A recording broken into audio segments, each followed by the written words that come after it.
നമസ്കാരം. മലയാള സിനിമാ ഗാനരചയിതാവും സംവിധായകനുമായ മങ്കൊമ്പ് ഗോപാലകൃഷ്ണൻ അന്തരിച്ചു. ചികിത്സയിലിരിക്കെ ഹൃദയാഘാതത്തെ തുടർന്ന് കൊച്ചിയിലെ ആശുപത്രിയിൽ വെച്ചായിരുന്നു അദ്ദേഹത്തിന്റെ അന്ത്യം.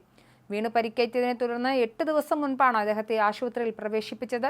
ചികിത്സയിലിരിക്കെ ന്യൂമോണിയ ബാധിച്ച് മരിക്കുകയായിരുന്നു. തിങ്കളാഴ്ച വൈകിട്ട് 4:55 ഹൃദയാഘാതമുണ്ടായി.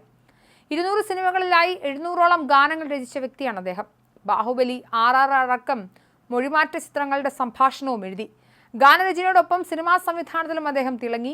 ലക്ഷാർച്ചന കണ്ടു മടങ്ങുമ്പോൾ, നാടൻ പാട്ടിന്റെ മടിശീല, ഇളമഞ്ഞിൻ കുളിരുമായൊരു കുയിൽ, ആഷാഢമാസം, കാളിദാസന്റെ കാവ്യഭാവനയെ തുടങ്ങി നിരവധി ഹിറ്റുകൾ ഗോപാലകൃഷ്ണന്റെ സംഭാവനയാണ്.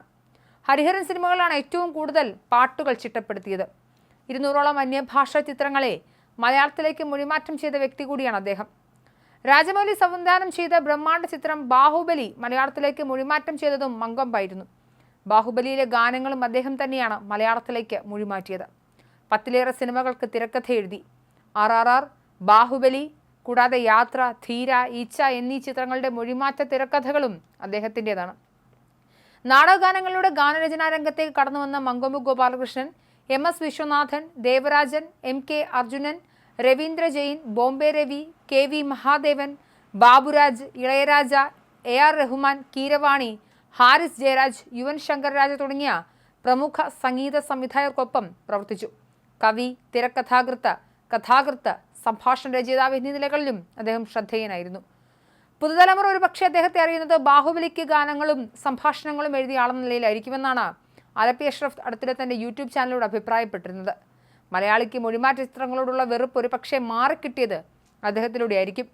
മൊഴിമാറ്റ ചിത്രങ്ങളുടെ അന്തസ്സ് ഉയർത്തിയതായിരുന്നു ബാഹുബലി. മലയാള ഗാനങ്ങളെ വെല്ലുന്ന തരത്തിൽ അദ്ദേഹം ബാഹുബലിയിലെ മലയാള ഗാനങ്ങളും അണിയിച്ചൊരുക്കി. ഒരു ദിവസം അദ്ദേഹം തന്നെ മദ്രാസിലെ വീട്ടിൽ ഭക്ഷണം കഴിക്കാൻ ക്ഷണിക്കുകയുണ്ടായി.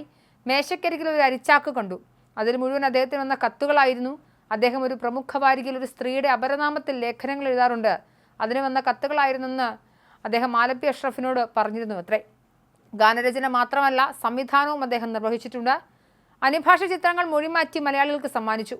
മലയാള സിനിമയ്ക്ക് ഇത്രയധികം സംഭാവനകൾ നൽകിയ അദ്ദേഹത്തിന് അർഹിക്കുന്ന അംഗീകാരം ലഭിച്ചിട്ടുണ്ടോ എന്നതും പരിശോധിക്കേണ്ടതാണ്. സിനിമയ്ക്ക് വേണ്ടി പാട്ടെഴുതി പുലിവാല് പിടിച്ച സംഭവവും അദ്ദേഹത്തിന്റെ ജീവിതത്തിൽ ഉണ്ടായിട്ടുണ്ട്. അത് അടിയന്തരാവസ്ഥ പ്രഖ്യാപിച്ച കാലത്തായിരുന്നു. ഹരിഹരൻ സംവിധാനം ചെയ്ത തെമ്മാടി വേലപ്പൻ എന്ന ചിത്രത്തിൽ ഒരു പാട്ടുണ്ട്. ത്രിശങ്കു സ്വർഗത്തെ തമ്പുരാട്ടി എന്ന് തുടങ്ങുന്നതാണ് ഗാനം. സിനിമയിലെ സന്ദർഭത്തിന് അനുയോജ്യമായി എഴുതിയതായിരുന്നു ഈ ഗാനം. എന്നാൽ ഈ ഗാനം അന്നത്തെ പ്രധാനമന്ത്രിയായിരുന്ന ഇന്ദിരാഗാന്ധിയെ അധിക്ഷേപിച്ചുകൊണ്ടുള്ള ഗാനമാണെന്ന് എതിർപക്ഷ പാർട്ടികൾ പ്രചരിപ്പിച്ചു. ഗാനം എഴുതിയ മങ്കൊമ്പിനെ അറസ്റ്റ് ചെയ്യുമെന്നും അദ്ദേഹം ഒളിവിലാണെന്ന തരത്തിലുള്ള വാർത്തകൾ പ്രചരിച്ചു. എതിർകക്ഷികൾ പാട്ടിന് പ്രാധാന്യം നൽകി പ്രചരിപ്പിച്ചു. മങ്കൊമ്പിന് പ്രത്യേക രാഷ്ട്രീയ താല്പര്യങ്ങളൊന്നും ഉണ്ടായിരുന്നില്ല. സംഭവം അദ്ദേഹത്തിൽ ഒരുപാട് ഭയമുണ്ടാക്കിയതായും ആലപ്പി അഷ്റഫ് പറയുന്നുണ്ട്. മങ്കൊമ്പ് ഗോപാലകൃഷ്ണന്റെ നിര്യാണത്തിൽ മുഖ്യമന്ത്രി പിണറായി വിജയൻ അനുശോചനം രേഖപ്പെടുത്തിയിട്ടുണ്ട്. തീർത്തും കേരളീയമായ സാംസ്കാരിക ജീവിതത്തിന്റെ സ്പർശമുള്ള ഗാനങ്ങൾ കൊണ്ട് സഹൃദയ മനസ്സിൽ സ്ഥാനം നേടിയ ചലച്ചിത്ര ഗാന രചയിതാവായിരുന്നു മങ്കൊമ്പ് ഗോപാലകൃഷ്ണനെന്നും മുഖ്യമന്ത്രി ഫേസ്ബുക്കിൽ കുറിച്ചു. എന്തായാലും മലയാളത്തിന്റെ തീരാനഷ്ടമാണ് മങ്കൊമ്പ് ഗോപാലകൃഷ്ണന്റെ വിയോഗം.